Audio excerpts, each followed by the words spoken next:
రాష్ట్ర ప్రజలకి అట్లాగే దేశ ప్రజలందరికీ కూడా కొన్ని వాస్తవ పరిస్థితుల్ని తెలియచెప్పాలనేటువంటి ఆలోచనతోనే ఈరోజు నేను కానీ శ్రీధర్ బాబు గారు కానీ లేకపోతే శ్రీనివాస్ రెడ్డి గారు కానీ లేకపోతే మాతో కూర్చున్న ప్రభుత్వ విప్పు గారు లక్ష్మణ్ గారు కానీ లేకపోతే వెంకట్ గారు కానీ లేకపోతే revenue principal secretary CCLA Naveen Mittal గారు కానీ మేమందరం కొన్ని విషయాల్ని స్పష్టంగా రాష్ట్ర ప్రజలకు తెలియచెప్పాలనేటువంటి ఆలోచనతోనే ఇక్కడ మీ ద్వారా ఈ సమావేశాన్ని ఏర్పాటు చేశాం. ఈరోజు రాష్ట్ర వ్యాప్తంగా కంచె గచ్చిబౌలిలోని 400 ఎకరాలకు సంబంధించినటువంటి అంశం పైన పెద్ద ఎత్తున చర్చ జరుగుతాం. సోషల్ మీడియాలో సర్వే నెంబర్ 25లోని కంచె గచ్చిబౌలి 400 ఎకరాలకు సంబంధించి హైదరాబాద్ సెంట్రల్ యూనివర్సిటీ భూములు, ఆ భూముల్ని తెలంగాణ రాష్ట్ర ప్రభుత్వం యూనివర్సిటీ నుంచి గుంజుకొని దాన్ని రకరకాల ప్లాటింగ్ లాగా చేసి అమ్ముకోవటం కోసం ప్రయత్నం చేస్తూ ఉంది అని పెద్ద ఎత్తున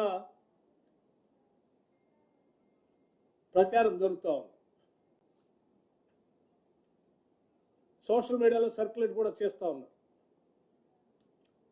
బట్ వాస్తవాలు ఏంటో ప్రజలకు తెలియాలి. ఎస్, ఒకప్పుడు 2024 13/1/2024 వరకు ఈ 400 ఎకరాలు హైదరాబాద్ సెంట్రల్ యూనివర్సిటీతోనే ఆ రోజు ఉందని యూనివర్సిటీ వాళ్ళంతా కూడా భావించారు. కానీ 13/1/2024 నాడు ఆనాటి ఉమ్మడి ప్రభుత్వం, తెలుగుదేశం ప్రభుత్వం, ఈ భూమిని 400 ఎకరాలని యూనివర్సిటీ నుంచి తీసుకొని ఐఎంజీ భారత స్పోర్ట్స్ ఏదో తీసుకొని వస్తుందని ప్యాట్రా, బిల్లీరావు లాంటి వాళ్ళని ఈ 400 ఎకరాలు ఇచ్చేశారు. ఎలా చేస్తే ఆ 400 ఎకరాలు అలాట్ చేస్తూ, సరే ఇది యూనివర్సిటీ ల్యాండ్ కదా మరి మాకేంటి, మేము అట్లిస్తే ఎట్లా అంటే, సరే ఆనాటి ప్రభుత్వం ఆ 400 ఎకరాలకి ఎక్స్చేంజ్గా అంటే బదలాయింపుగా 397 ఎకరాలు 400 ఎకరాలకి ఎక్స్చేంజ్గా బదలాయింపుగా ఆనాటి ప్రభుత్వం 397 ఎకరాలు అదే యూనివర్సిటీకి ఆనుకొని గోపన్పల్లికి అటుపక్కన రాష్ట్ర ప్రభుత్వం ఆ యూనివర్సిటీకి ఇవ్వటం జరిగింది. అంటే in exchange of this 400 acres 397 ఎకరాలు అంటే that is also nearing about 400 acres ఆనాడు యూనివర్సిటీకి ఒప్పచెప్పటం జరిగింది.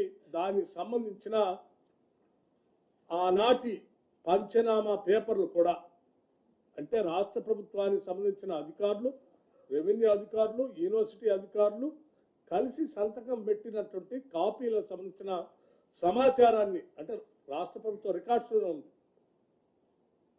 ఈ సమాచారాన్ని మీకు పూర్తిగా అందించాలనే నేను ఈరోజు ఈ సమావేశం మీకు పెట్టి వాస్తవ పరిస్థితులు చెప్పాలి. అంటే ఇప్పుడు మనం మాట్లాడుకునేది, ప్రజలు సర్క్యులేట్ చేసేది ఈ 400 ఎకరాలకు సంబంధించి ఆల్రెడీ ఎక్స్చేంజ్ ఆఫ్ ల్యాండ్ యూనివర్సిటీకి ఆ రోజు ఇచ్చేశారు. అది ఈ 400 ఎకరాలు ప్రభుత్వానికి అప్పచెప్తున్నట్టు, దాని బదులు ఇంకో 397 ఎకరాలు మేము తీసుకున్నట్టు యూనివర్సిటీ అధికారులు, ఆనాటి రెవెన్యూ అధికారులు ఇద్దరు కలిసి సంతకాలు పెట్టించిన కాగితాలు కూడా మీకు మీడియా మిత్రులకి నేను అందజేస్తాను. దయచేసి ఇవన్నీ వాస్తవ పరిస్థితులు ప్రజలకు తెలియాలి.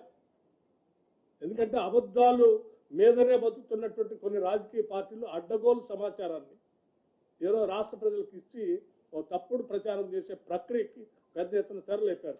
అంటే వేరే దొరక్క, అందుకే వాస్తవ పరిస్థితులు ఇవ్వాలని రికార్డు తీసుకుని వచ్చి చెప్తున్నారు. పాపం తెలియనటువంటి వాళ్ళు చాలామంది ఇది నిజమైన అనుకొని యూనివర్సిటీకి సంబంధించిన భూమిని రాష్ట్ర ప్రభుత్వం గుంజేసుకుందేమో, దానిపైన చేస్తుందేమో, లేకపోతే ప్లాటింగ్ చేసి అమ్ముకోవడానికి ప్రయత్నం చేస్తుంది అనుకున్నారు. కాదు, రాష్ట్ర ప్రభుత్వం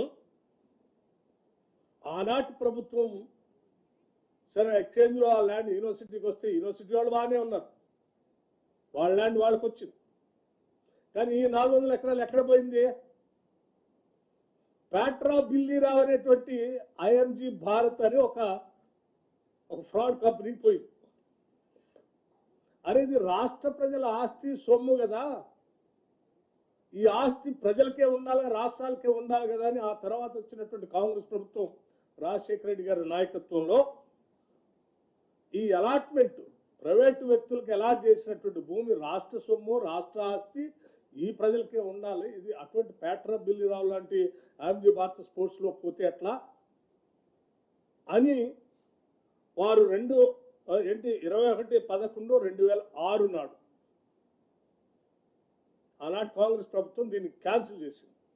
ఎవరికి? ప్యాట్రా బిల్లీరావు ఆ ఐఎంజీ స్పోర్ట్స్కి ఇచ్చిన ల్యాండ్ని క్యాన్సిల్ చేసి ఇది గవర్నమెంట్కే ఉంటుంది, ఇటువంటి వాళ్ళ చేతిలో ప్రైవేట్ వ్యక్తులు పోవటానికి వీల్లేదని తీసుకొస్తే వారేం చేశారు? నాకు ఆల్రెడీ గత ప్రభుత్వం రాసి ఇచ్చేసింది, మీరు క్యాన్సిల్ చేసి తీసుకుంటే ఎట్లా అని హైకోర్టులో సవాల్ చేస్తూ IMG Bharat writ petition number 24781 ద్వారా గౌరవ ఆంధ్రప్రదేశ్ హైకోర్టులో రిట్ పిటిషన్ ఇచ్చారు. ఇది మాకే ఉండాలి, మళ్ళీ మీరు క్యాన్సిల్ చేసి రాష్ట్రానికి తీసుకోవడానికి వీల్లేదని. అంటే ఒక ప్రైవేట్ వ్యక్తి రాష్ట్ర ప్రభుత్వాన్ని తీసుకున్న ఆస్తిని లేదు నాకే ఉండాలి, నాకు గత ప్రభుత్వం ఇచ్చింది నువ్వు ఎట తీసుకుంటావు అని రిట్ పిటిషన్ వేసింది. ఆ రిట్ పిటిషన్ వేస్తే కాంగ్రెస్ ప్రభుత్వం ఆ రోజు క్వశ్చనే లేదు, ఇది ప్రజల ఆస్తి, ప్రజలకే ఉండాలి, రాష్ట్రానికే ఉండాలని గట్టిగా ఆనాడు హైకోర్టులో కొట్లాడుతూనే వచ్చింది. సరే, తర్వాత క్రమంలో రాష్ట్ర విభజన జరగటం, 2014లో మరి మనందరూ తెలిసిందే టీఆర్ఎస్ ప్రభుత్వం అధికారంలో రావటం, 2014 నుంచి 2023 వరకు 10 ఏళ్ళు అధికారంలో ఉన్నారు. ఈ బిల్లీరావు ఐఎంజీ భారత్ లాంటి వాళ్ళకి చేతులకి భూమి పోవద్దని ఆనాటి కాంగ్రెస్ ప్రభుత్వం అది క్యాన్సిల్ చేసి కొట్లాడింది. మరి మన ప్రత్యేక రాష్ట్రం వచ్చింది, మన ఆస్తులు మనకే ఉండాలా, మన బిడ్డలకే చెందాలా, ఈ రాష్ట్రానికే సంపద పెరగాలని కదా ప్రత్యేక రాష్ట్రం తెచ్చుకుంది. మరి దానిపైన ఈ 10 ఏళ్ళు అధికారంలోకి వచ్చిన టీఆర్ఎస్ ప్రభుత్వం గట్టిగా కొట్లాడి ఆ భూమిని తెచ్చుకోకపోగా గాలికి వదిలేసింది. గాలికి ఎందుకు వదిలేసిందో తర్వాత చెప్తున్నాను. అది ప్రైవేట్ వ్యక్తుల చేతుల్లోనే ఉంటే, ఈ ప్రభుత్వానికి రాకుండా ఉంటే ఆ ప్రైవేట్ వ్యక్తుల చేతుల్లో నుంచి ఇంకో రకంగా ఎట్లా చేసుకోవచ్చో సరే రకరకాలైనటువంటి ఆలోచనలు ఉండి దాని మీద గట్టి కొట్లాడు. మేము మళ్ళీ ఆ 2023లో జరిగిన ఎన్నికల్లో గట్టిగా కొట్లాడి ప్రజల ఆస్తులు ప్రజలకే ఉండాలా అని చెప్పి ప్రజలకు ఇచ్చి వాగ్దానాలు ఇచ్చి మేము అధికారంలోకి వచ్చిన మరుక్షణమే ఇది ఆనాటి నుంచి ఇది ప్రజల ఆస్తి, ఇది ఏదో బిల్లీరావు ప్యాట్రావు చేతుల్లో పోతే ఇది చాలా వేల కోట్ల రూపాయలు విలువైనటువంటి భూమి, ఇది వాళ్ళకే వదిలేయకూడదు, మనం గట్టి కొట్లాడాల్సిందే, ఇది ఏదో రకంగా రాష్ట్రానికి తేవాల్సిందే అని చెప్పి రాష్ట్ర ముఖ్యమంత్రి రేవంత్ రెడ్డి గారి నాయకత్వంలో ఈ రాష్ట్ర కేబినెట్ గట్టిగా నిర్ణయం తీసుకొని ఎట్టి పరిస్థితుల్లో ఇంచి భూమిని కూడా వదిలిపెట్టడానికి లేదు, ఇది ప్రజలకే చెందాలని చెప్పి హైకోర్టులో కొట్లాడి దీనిపైన కేసు గెలిచి ఆ భూమిని అంతా రాష్ట్రానికి తీసుకొచ్చారు. ఎస్ఎల్పి నెంబర్ 9265/2024 dismissed on 3/5/2024 అంటే ఆ ప్యాట్రా బిల్లీరావు వేసిన దానిపైన గట్టి కొట్లాడి మంచి అడ్వకేట్ను పెట్టి ఎట్టి పరిస్థితుల్లో దీన్ని రావాలని చెప్పి పోరాటం చేసి తీసుకొచ్చి వేల కోట్ల విలువైన భూమిని రాష్ట్ర ప్రభుత్వాన్ని తీసుకొచ్చి ఒక సక్సెస్ ఈ ప్రజలకు అందించడం కోసం వేల కోట్ల విలువైన భూమిని రాష్ట్ర ప్రభుత్వం తీసుకొచ్చింది. ఓ రకంగా ప్రైవేటు వ్యక్తి చేతుల్లో వేల కోట్లు పోతున్న ఆస్తిని కాపాడి 10 ఏళ్ళు పట్టించుకోకుండా వాడు గాలికి వదిలేస్తే కూడా మేము రాగానే కొట్లాడి తీసుకొచ్చి ప్రజలకే చెందేటట్టుగా చేసి ఈ ప్రభుత్వ ఖజానాకు తీసుకొచ్చి ఏం చేశాం? రెవెన్యూ డిపార్ట్మెంట్ నుంచి ఈ రాష్ట్ర ప్రభుత్వానికి సంబంధించిన ఇండస్ట్రీస్ టీజీఐసి చెప్పే ప్రైవేట్ వాళ్ళ చేతిలో పోవద్దు. టీజీఐసి ఎవరిది? Revenue department. రాష్ట్ర ప్రభుత్వానికి ప్రజలు. అంటే కొన్ని వేల కోట్ల రూపాయలు విలువ చేసే భూమిని మేము కాపాడి కొద్దిమంది కుట్రపూరితమైనటువంటి వ్యక్తుల చేతుల్లో పోకుండా రాష్ట్ర ప్రజలకి ప్రభుత్వానికి చెందేటట్టుగా చేసి దీన్ని ఈరోజు కాపాడితే అసలు నిజంగా ఎవరైనా అభినందిస్తారు దీన్ని. అరే శబాష్, ఎప్పుడో 2023లోనో అటు ఇచ్చినటువంటి దాన్ని దారాదత్తం చేసిన దాన్ని సరే ఇన్ని సంవత్సరాలని వాళ్ళు ఏంటంటే మీరు చూడండి, ఆలోచన చేయండి. ఇచ్చింది ఎప్పుడు వాళ్ళకి 2004 13 1 2004 నాడు. ఇవాళ ఏ సంవత్సరం?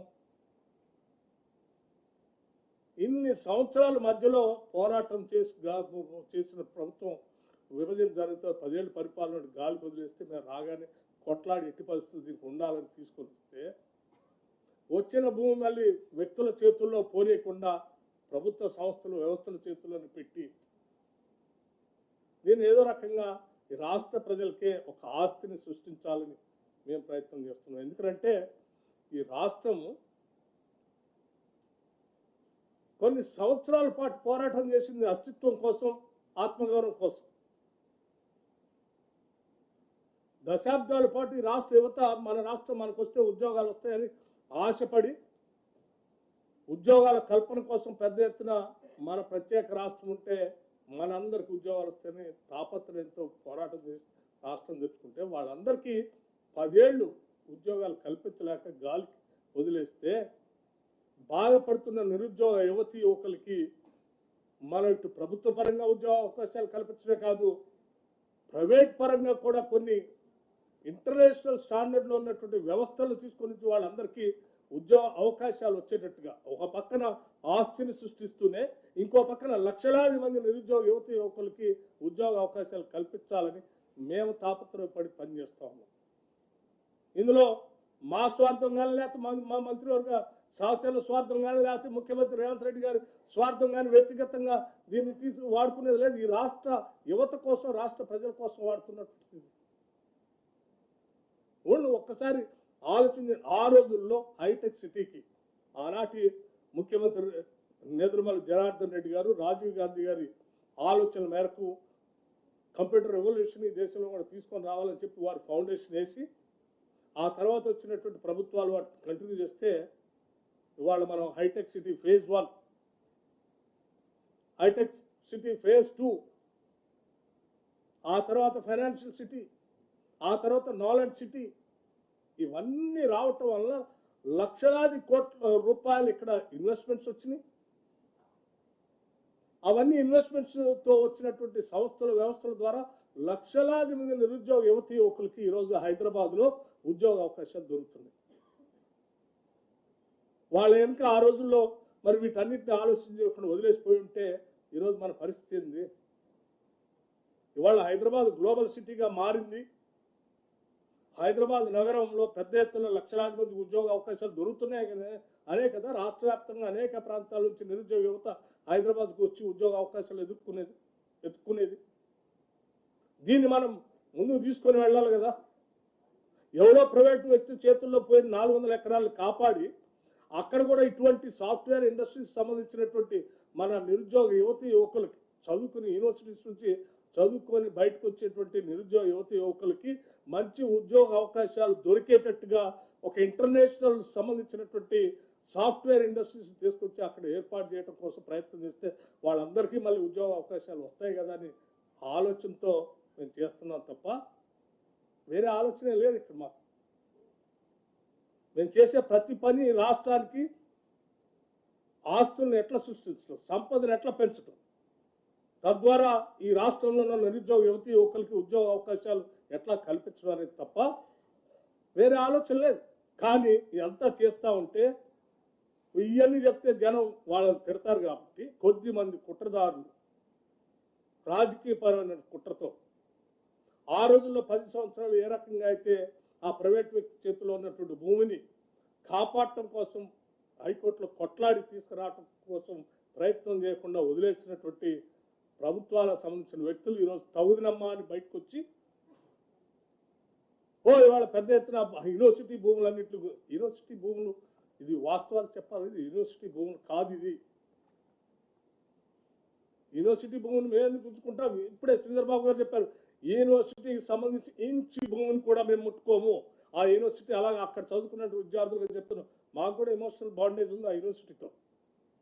ఈ యూనివర్సిటీ ఎదగాలని, పెరగాలని, అక్కడ విద్యార్థులు బాగా చదువుకోవాలని, అక్కడ చదువుకున్న విద్యార్థులందరికీ బయటకు వస్తే ఉద్యోగ అవకాశాలు దొరకాలని మేము బలంగా కోరుకుంటున్నాం. చదువుకొని ఉద్యోగాలు లేకుండా బాధపడకూడదని కదా ఆలోచన చేసేసి అక్కడ ఉన్నటువంటి ఏదో మష్రూమ్ రాకుని కానీ, లేకపోతే అంబరెల్లా రాకుని కానీ, లేకపోతే ఇంకొక లేకుని కానీ వాటిన్నింటినీ దేన్ని డిస్టర్బ్ చేసే క్వశ్చన్ లేదు. We believe strongly ecological imbalance ఏం జరగనేయం. రాష్ట్రం హైదరాబాద్ నగరం పొల్యూషన్ ఫ్రీ నగరంగా ఉండాలి, ఇక్కడ ఉద్యోగ అవకాశాలు రావాలి, నగరం పెరగాలి, సంపద సృష్టించబడాలి. అలా సంపద సృష్టించబడితేనే రేపు